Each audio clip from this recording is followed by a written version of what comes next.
आप सबका प्यारा प्रतीक पार। तो मैं आज आप लोगों को पढ़ाने वाला हूँ class 9 NCERT science physics chapter 2, जिसका नाम मेरे को नहीं पता, देखना पड़ेगा। एक मिनट। अरे भाई कहाँ गए यार नाम? सिट सिट सिट ब्लडी नाम का। हाँ, force and laws of motion chapter 2 science. देखो, मेरे पास कोई स्मार्ट बोर्ड है नहीं, मैं मुंह से बोलूँगा, तुम लोग लिख लेना। देखने का मन हुआ तो देख लेना, वरना भाड़ में जाओ, घंटा फर्क नहीं पड़ता। ठीक है, मैं गरीब हूँ यार। तो सबसे पहले हम लोग इस चैप्टर में पढ़ेंगे फोर्स की definition. What is the definition of force? मैं कॉपी की हेल्प ले रहा हूँ अपने, कि मैंने जो नोट्स बनाए हुए हैं। I am not much genius like Einstein और sir H C Verma. Okay, force is that external thing which can change the state of rest, state of motion and direction of the body of a body, direction of motion of a body. Okay, इसको मैं explain कर दे रहा हूँ आप लोगों के लिए। Force एक ऐसी शक्ति है, force is a type of power. ठीक है, force is a external force means external power किसी ऑब्जेक्ट के ऊपर अप्लाई की जा रही है, जो उस ऑब्जेक्ट का स्टेट चेंज कर सकता है। यद्यपि यदि वो ऑब्जेक्ट जो है, फॉर द एग्जांपल मेरे हाथ को ले लें, और इस पर जब मैंने एक्सटर्नल फोर्स लगाया तो मेरा हाथ आगे जा रहा है। मेरा हाथ रेस्ट में था, रुका हुआ था, no movement neither anything. Okay, अब वो वाला कॉन्सेप्ट दूसरा है कि चूंकि धरती मूव कर रही है, इसलिए मैं भी मूव कर रहा हूँ, तो मैं भी मोशन में हूँ। That is another concept, but take about this one. Okay, कि my hand is in position of rest and the external force from this hand I have applied. So my hand has changed its position from rest to motion. It came from here to here. The direction, and even from the force we can change the direction of a moving object. For example, my hand is moving like this in this process, right left, and I push from my hand. And then the direction of my this hand, these fingers and palm is changed towards this side instead of going this side. The force can change the direction of any body. Okay, even force can stop any body, means it can change the state of motion as well. As for example, the body, my hand is moving like this, khajar khajar khajar khajar cut, khajar khajar khajar khajar cut, and the force is applied from my this hand to stop it. Now I can't move it backward. Okay, if I applied a large force, because I am not that much powerful. Okay, but if I applied a large force, then my hand is not moving. Okay, it's a state is changed into rest from motion. Then second is unit of force. Okay, let's make a chart like this. I am not having something that I could be able to show you. Okay, then make a chart like this, write force on the top, units of force. Okay, guys, wait for 2 minutes. For extremely sorry, I am not able to means provide you a good environment for learning. I know I don't deserve that much like. Okay, but give me one nanosecond, guys. Okay.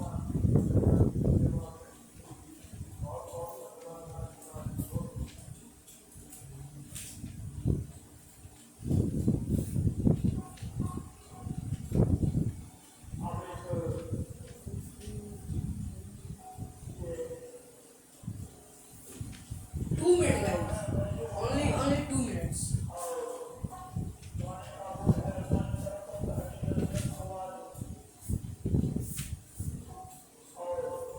2 minutes, guys. Okay. I don't think it would be much greater deal for you to wait 2 minutes. Okay. Sorry. I'm extremely sorry. I just going to take a copy for showing you. Okay. इसलिए समय extremely sorry, guys. Please forgive me for this inconvenience. Make a chart like this.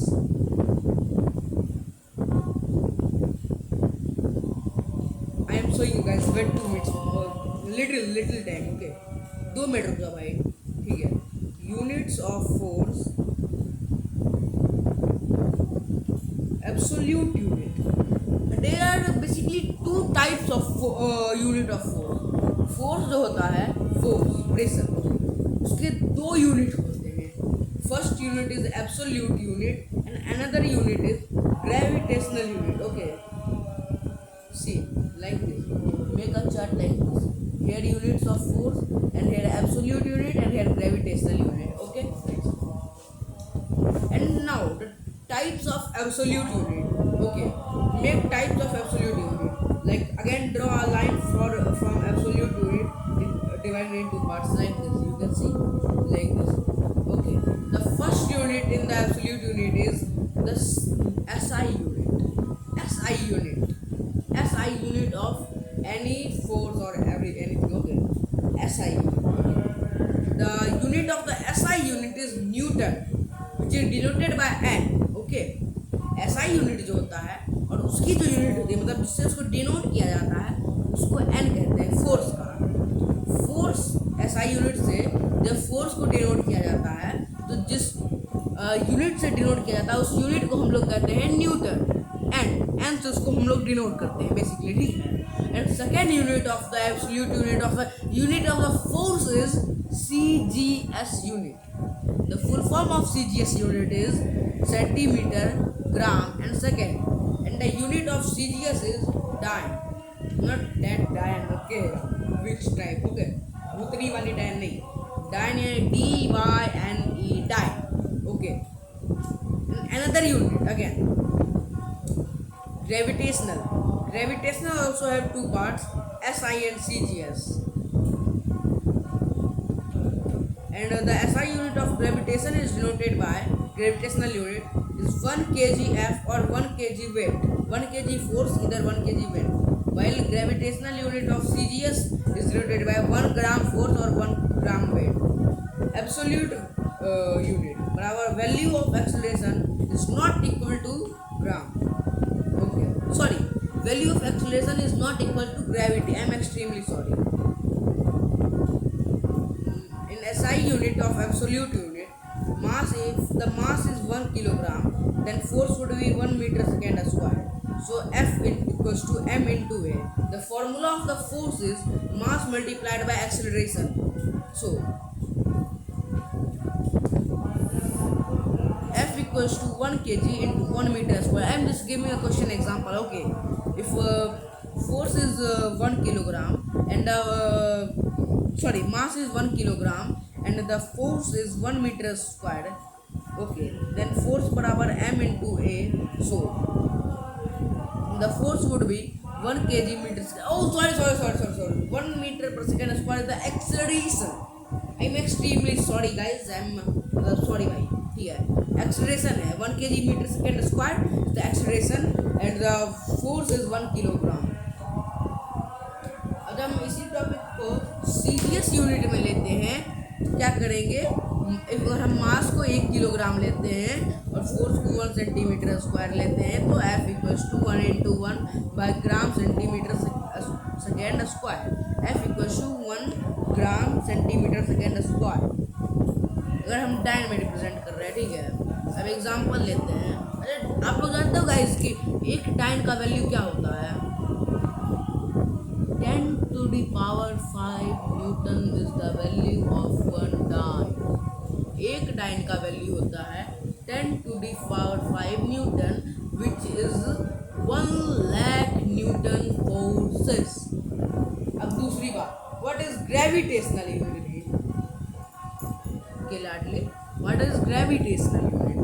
If acceleration is g माने gravity, then A equals to 9 minus 8 meter second square.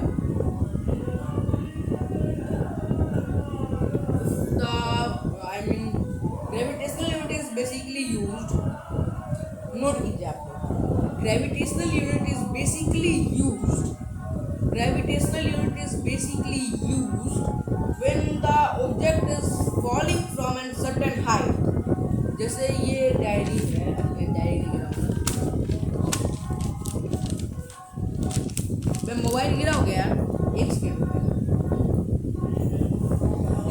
ये mobile है और अगर मैं इसको certain height से गिरा रहा हूँ, एक सर्टेन हाइट से गिरा रहा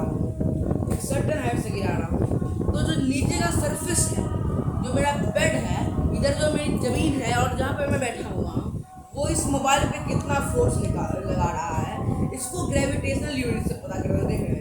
ये नीचे क्यों गिर रहा है? क्योंकि ग्रेविटेशन इसके ऊपर फोर्स लगा रहा है, इसको अपनी तरफ खींच रहा है ग्रेविटेशन, ठीक है, बुझे? ग्रेविटेशन इस मोबाइल को अपनी तरफ खींच रहा है, इसलिए मोबाइल नीचे गिर रहा है। बोली कि नहीं बोली तो मारो, मजाक कर रहा है यार। I am from Bihar by the way, so मेरी लैंग्वेज पे मत जाना, ओके। एंड जो वैल्यू होती है आई मीन ग्रेविटेशन की, अगर वैल्यू नहीं दी हुई है आपको न्यूमेरिकल में, वो होती है 9.8 मीटर सेकेंड स्क्वायर। अगर आपको मीन्स न्यूमेरिकल में वैल्यू नहीं दी गई है, यदि आपको न्यूमेरिकल में वैल्यू नहीं दी गई है, ठीक है, तो आपको वैल्यू मानना है 9.8 metre per second square. The value and the gravitation is denoted by small g, ठीक है, स्मॉल जी। तो ग्रेविटेशन को डिनोट करते हैं और ग्रेविटेशन का वैल्यू होता है 9.8 metre per second square. Noted, okay. जैसे एग्जांपल देता हूँ, आप लोगों ने जब बचपन में मैथमेटिक्स बनाया होगा, ज्योमेट्री बनाया होगा, उसमें आपको नए नए कॉन्सेप्ट इंट्रोड्यूस हुआ होगा सर्कल का। तो जब सर्कल का हम लोग एरिया निकालते थे, याद है क्या होता? Formula of circle of the area. बताओ, जल्दी बताओ, कमेंट में कर देना, ठीक है। Formula of the circle of the formula of the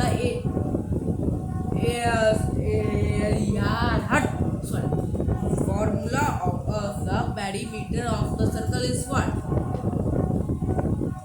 perimeter बोलो या सर्कमफ्रेंस बोलो, ठीक है। Formula of the circumference of circle is 2 pi R. तो क्वेश्चन में अगर पाई की वैल्यू नहीं दी रहती है, यद्यपि बहुत सारे क्वेश्चन में पाई की वैल्यू दी रहती है 44/7, 2/8, मतलब जो क्वेश्चन सेट करने वाले को देने की इच्छा है, और अगर तब वैल्यू नहीं दी रहती है पाई की, तो हम लोग पाई की वैल्यू क्या लेते हैं? 3.14 और 22/7। तो उसी टाइप से अगर ग्रेविटेशन फोर्स की वैल्यू नहीं दी हुई है, तो हम लोग को वैल्यू लेना है 9.8 मीटर पर सेकेंड स्क्वायर। और यदि वैल्यू दी हुई है, और अगर वैल्यू दी हुई है तो जो वैल्यू दी है उसको सॉल्व करना है।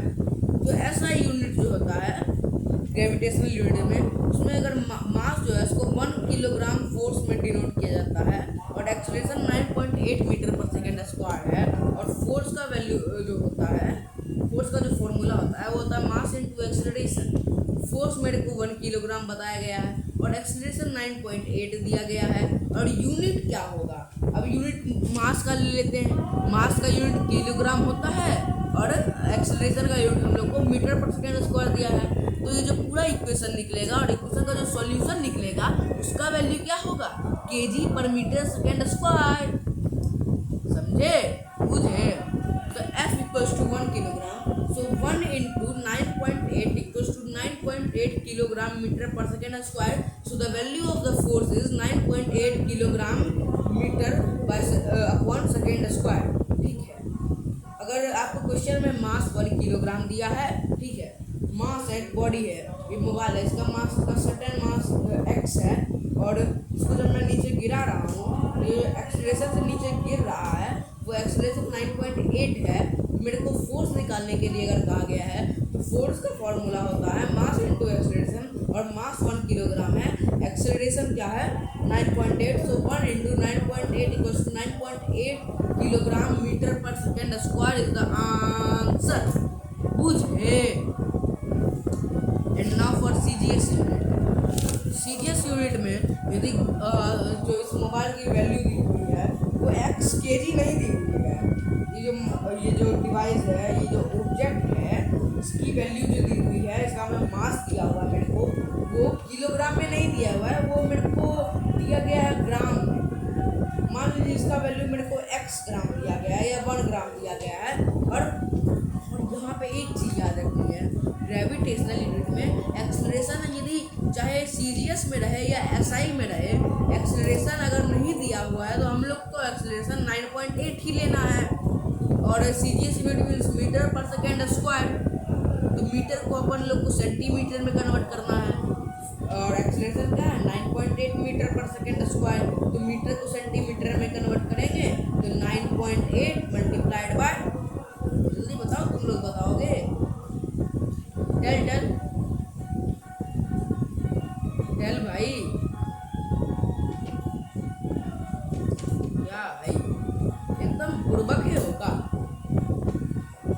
980 है, सॉरी 9.8 है, मेरे को उसको सेंटीमीटर में कन्वर्ट करना है, तो मैं क्या करूँगा बताओ? 1000 से मल्टीप्लाई करूँगा, 1000 से मल्टीप्लाई करूँगा। देखो मेरी कॉपी में क्या लिखा हुआ है, पढ़ के बता रहा हूँ, ठीक है? तुम लोग को ये भी नहीं पता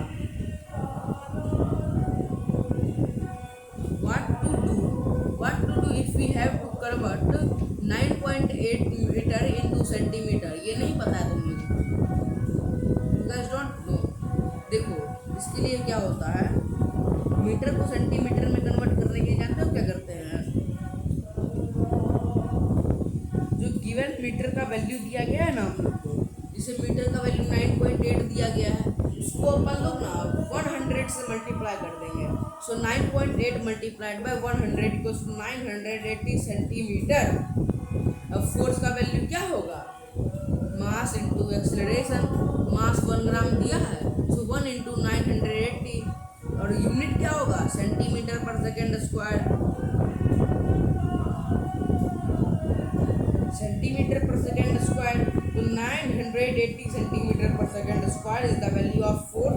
अब इसको तेरे को मीटर में कन्वर्ट करना है, किलोमीटर में कन्वर्ट करना है, न्यूटन में कन्वर्ट करना है, जिसमें कन्वर्ट करने का है करो, ठीक है? मतलब अब दूसरी चीज, हम लोग टाइप्स ऑफ फोर्स पढ़ेंगे, फोर्स के types. Okay, types of force. Force के कितने टाइप होते हैं बताओ? अबे 1 नहीं दिखा रहा हूँ, 2 दिखा रहा हूँ, 1 और 1 2। There are 2 types of force, ठीक है? समझे? फोर्स के 2 प्रकार होते हैं, बैलेंस्ड फोर्स, नियंत्रित फोर्स। फोर्स की हिंदी मेरे को नहीं पता, मेरे को देखना पड़ेगा, सॉरी, बताता हूँ, एक्सप्लेन करता हूँ। हो सकता है कोई हिंदी बोर्ड के बच्चे भी देख रहे होंगे, तो इसलिए मैं हिंदी मिक्स करके बोल रहा हूँ, ठीक है? I mean state board. What is Hindi of force? बल, बल, बल, बल, बल। ओके, तो बल के 2 प्रकार होते हैं, फोर्स के 2 प्रकार होते हैं, बैलेंस्ड फोर्स यानी नियंत्रित बल, और अनबैलेंस्ड फोर्स यानी अनियंत्रित बल। अब बैलेंस्ड फोर्स, अगर एक बॉडी है, ये पेन एक बॉडी है, देख रहे हो? ये मोबाइल एक बॉडी है, और इस पर मैं इधर से भी 10 न्यूटन का फोर्स लगा रहा हूँ, और मैं इधर से भी 10 न्यूटन का फोर्स लगा रहा हूँ एक बॉडी पर, ठीक है? तो ये बॉडी मूव कर रही है ना, तो वो इधर मूव कर रही है और ना ही इधर मूव कर रही है, जब तक मैं एक तरफ से फोर्स कम नहीं करता हूँ। तो इसी को कहते हैं balanced force. Body is, when a body is in rest it is in balanced force, और जब बॉडी मोशन में आती है तब बॉडी अनबैलेंस्ड फोर्स में रहती है। ये बात आप याद रखिएगा यार। गरीबी भाई, गरीबी स्ट्रगल ज़्यादा। तुम लोगों को पढ़ाने के लिए मैं कितना स्ट्रगल कर रहा हूँ, मैं भी खुद की पढ़ाई छोड़ के तुम लोगों को पढ़ा रहा हूँ, एक गोली, ठीक है? ये मोबाइल है, इधर से भी 10 न्यूटन, इधर से भी 10 Newton. Mobile is in balance force, mobile balance force में है।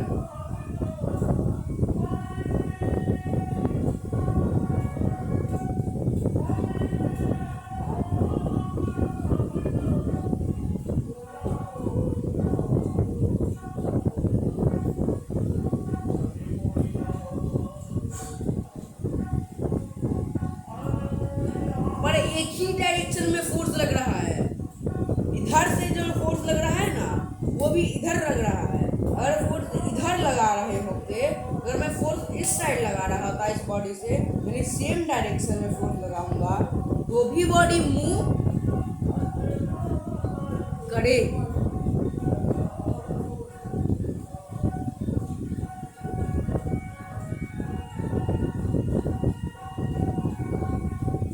अगर मान लो मैं सिर्फ इधर से फोर्स लगा रहा हूँ, ठीक है, या इधर से ज़्यादा फोर्स लगा रहा हूँ और इधर से कम फोर्स लगा रहा हूँ, तो बॉडी इधर मूव करेगी, और अगर मैं इधर से इधर फोर्स लगा रहा हूँ तो बॉडी इधर मूव करेगी, ठीक है? और मान लो, और इसी में कॉन्सेप्ट आता है नेट फोर्स का। नेट फोर्स क्या होता है? जब दोनों फोर्स को आपस में सब्ट्रैक्ट कर दीजिए, आवाज़ इंग्लिश फट रही होगी मेरी। तो अगर हम जब दोनों फोर्स को आपस में सब्ट्रैक्ट करते हैं तो निकलता है नेट फोर्स, ठीक है।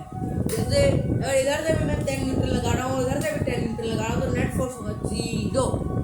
अंडा भारत माँ के 5 सपूत। एंड ऐसे तो पोएम था नागार्जुन जी का, इसमें लास्ट लाइन थी, बाकी बच गया अंडा, ठीक है।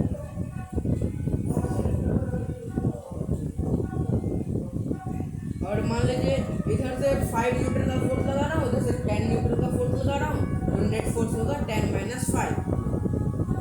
अच्छा, अगर अपोजिट डायरेक्शन में फोर्स लगा रहा हूँ तो क्या होगा? जैसे अब एक साइड से फोर्स लगा रहा हूँ तो बायोन फोर्स लग के मोबाइल ऊपर जाएगा, ठीक है। मतलब अभी नहीं, जैसे बॉल का एग्जांपल लो, जब दोनों तरफ से बॉल को दबाता है तो बॉल एकदम ऊपर से जाता है, रिलीज हो जाता है, ठीक है, या फिर ब्रस्ट कर जाता है, तो एयर ऊपर जा रही है। और अगर मान लीजिए इधर से हम इतना फोर्स लगा रहे हैं और इधर से इतना फोर्स लगा रहे हैं, दोनों डायरेक्शन में सेम फोर्स लगा रहे हैं, सेम वैल्यू ऑफ फोर्स लगा रहे हैं, इधर से भी 10 न्यूटन लगा रहा हूँ और इधर से भी 10 न्यूटन लगा रहा हूँ, और ये फोर्स इधर जा रहा है और ये फोर्स इधर जा रहा है, तो भी नेट फोर्स 0 होगा, यानी 10 - 10 = 0। और अगर सेम डायरेक्शन में फोर्स लगा रहे हैं और वो फोर्स डिफरेंट भी है, मान लीजिए इधर से मैं 5 न्यूटन का फोर्स लगा रहा हूँ और इधर से मैं 10 न्यूटन का फोर्स लगा रहा हूँ, तो नेट फोर्स होगा, दोनों को ऐड करना है, यानी तब नेट फोर्स हो जाएगा। यदि सेम डायरेक्शन में फोर्स लगाया जा रहा है तो नेट फोर्स हो जाएगा दोनों फोर्स को ऐड करने पर 10 + 5 = 15 would be the net force। Note it. Balance force की डेफिनेशन लिखिए, परिभाषा लिखिए बैलेंस फोर्स की। When a body is acted upon by 2 equal and opposite force, I repeat, when a body is acted upon by 2 equal and opposite force, then the body is in balanced force।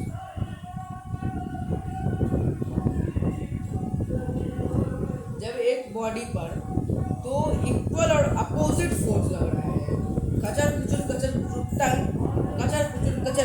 Tongue, equal force लग रहे हैं पर opposite direction में लग रहे हैं, the body balanced force में है। और unbalanced, when the net force acting on a body, note it, when the net force acting on a body is 0, then the body is under balanced force. Body balanced force में तभी होती है जब net force body पर acting 0 होता है। Force जो है एक वेक्टर क्वांटिटी है क्योंकि उस पर डायरेक्शन भी होता है, कचर कुचर टंग। और अनबैलेंस्ड फोर्स क्या होता है? जब अलग अलग डायरेक्शन में फोर्स लग रही है, सेम डायरेक्शन, सॉरी, जब मान लीजिए इधर से 10 न्यूटन का फोर्स लग रहा है और उधर से 5 न्यूटन का फोर्स लग रहा है, दैट इज अनबैलेंस्ड फोर्स। भाई थक गया, पानी है क्या? और हम लोग अभी तीसरा टॉपिक पढ़ने वाले हैं, खत्म इतना फोर्स। अब फोर्स की कहानी, फोर्स की गाथा बंद करो। अब इस चैप्टर का सबसे इम्पोर्टेंट टॉपिक, बड़ी important topic, most important topic, important topic, महा इम्पोर्टेंट टॉपिक, उसका नाम है Newton's laws of motion. Newton's laws of motion क्या बात है? मोशन क्या है मेरे को नहीं पता, इस बार मैं बताऊंगा ही नहीं, घर से होमवर्क करके आना। भाई मोशन मेरे को सही में नहीं पता यार, तुम जेन्युइन नहीं बोल रहा हूँ, मैं बताऊंगा अभी तो गूगल से देख के बताऊंगा। मोशन की फोर्स मेरे को नहीं पता है, मैं पूछ के बताऊंगा। देखो व्हाट इज मोशन, मैं गूगल से देख रहा हूँ भाई, मेरे को नहीं पता, मैं से पूछना। Motion in physics change with time of position of orientation of body. Okay. Change with time of the position or orientation of the body. जब एक बॉडी है और वो अपना पोजीशन चेंज कर रही है, then the body is said to be in motion.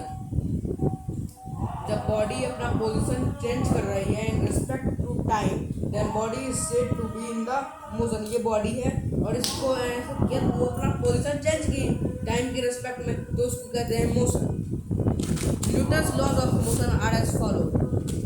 What is one है? ठीक है, Newton's laws of motion. Note what is the first law of motion? पता तो नहीं होगा, ठल्ले हो भाई। ठीक है, motion. First law of motion. This law states, note it. This law states that each body remains in a state of rest. Each body remains in a state of rest, a state of motion, and in uniform motion.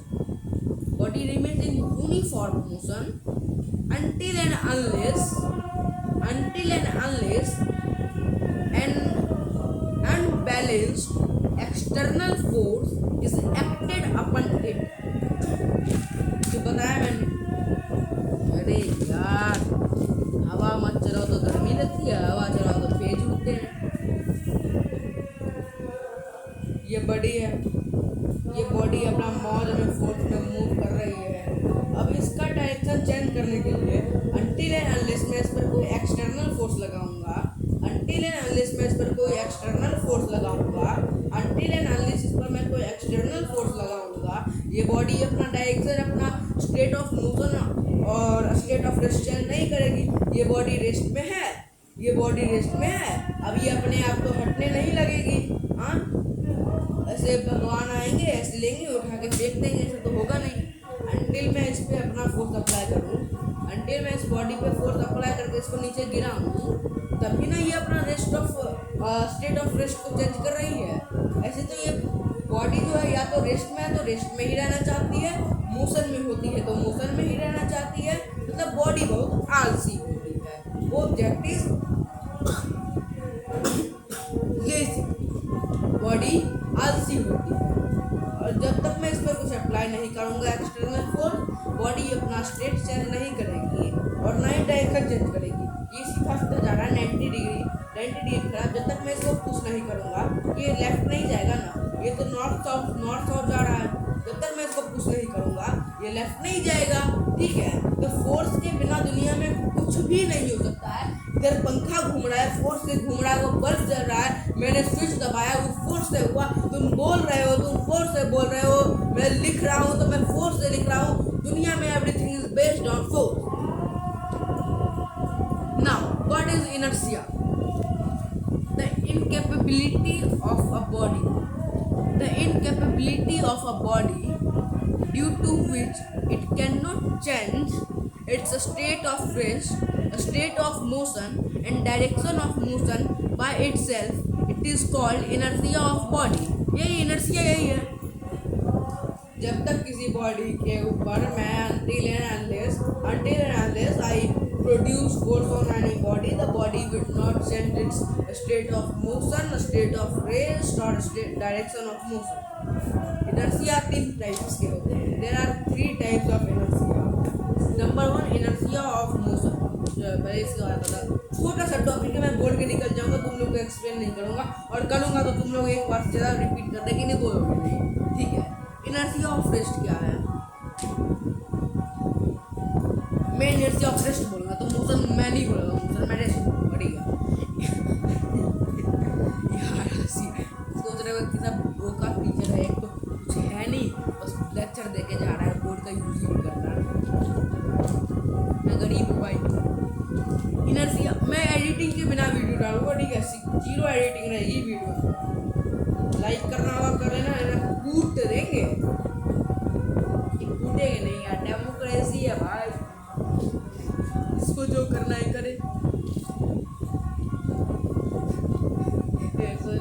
Physics का teacher है, civics का teacher है, metrology कर रहा है। Inertia of rest, the incapability of a body due to which it cannot change its state of rest by itself is called inertia of rest. एक body की अयोग्यता, इनर्शिया ऑफ रेस्ट।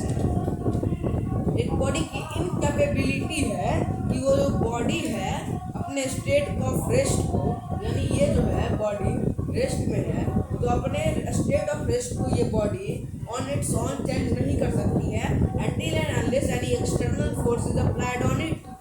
अब एक body है, इस पर जब तक मैं एक्सटर्नल फोर्स अप्लाई नहीं करूँगा ये अपना डायरेक्शन चेंज नहीं करेगी। ठीक है, यही है इनर्शिया ऑफ रेस्ट। जब तक इसके अंदर कोई ये अपने आप चेंज कर ही नहीं सकती है, ये इस बॉडी की इनकैपेबिलिटी है, अयोग्यता। दूसरा, inertia of motion, the incapability of a body due can not change it's state of motion. अब ये बॉडी है, इस पर जब तक हम कोई एक्सटर्नल फोर्स नहीं लगाएगा, हम बिहार से हम बोलेंगे जो सर मैं मजाक कर रहा हूँ, मैं बोलूँगा तुम लाइक नहीं करते बिहार का नाम सुनकर।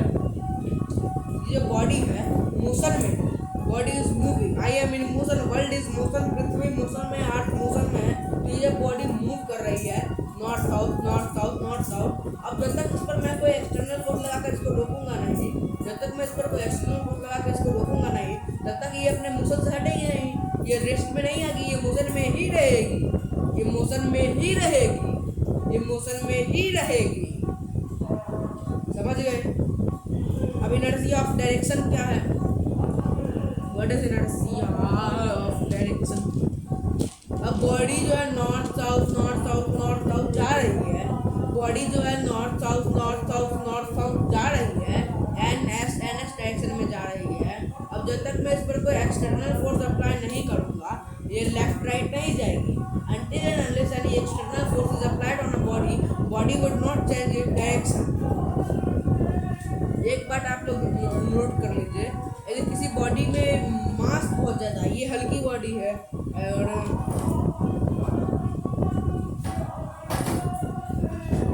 जय माहेश्वरी, ये तो चेयर है, इसका मास बहुत ज़्यादा है तो इसमें इनर्शिया भी ज़्यादा लगेगा, यानी इसमें मेरे को इसका डायरेक्शन चेंज करने के लिए फोर्स अधिक लगाना पड़ेगा।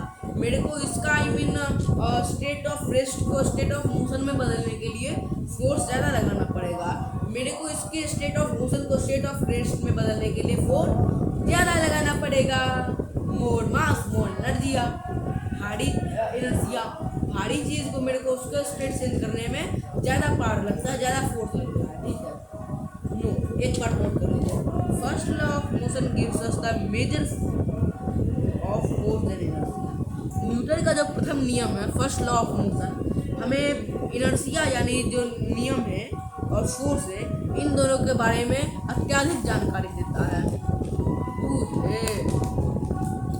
अच्छा ये वो चीज़ बता तो पता नहीं हमारा कूट दे तो बता रहा है, तुम्हारा भी इतना मार मारा नहीं बतावा तेरी पढ़ा लिखा 22.5 क्लास तोरा 22 आना, पढ़ना लिखना 22.5 क्लास तोरा 4 मोमेंटम का होता है पता है तुमका?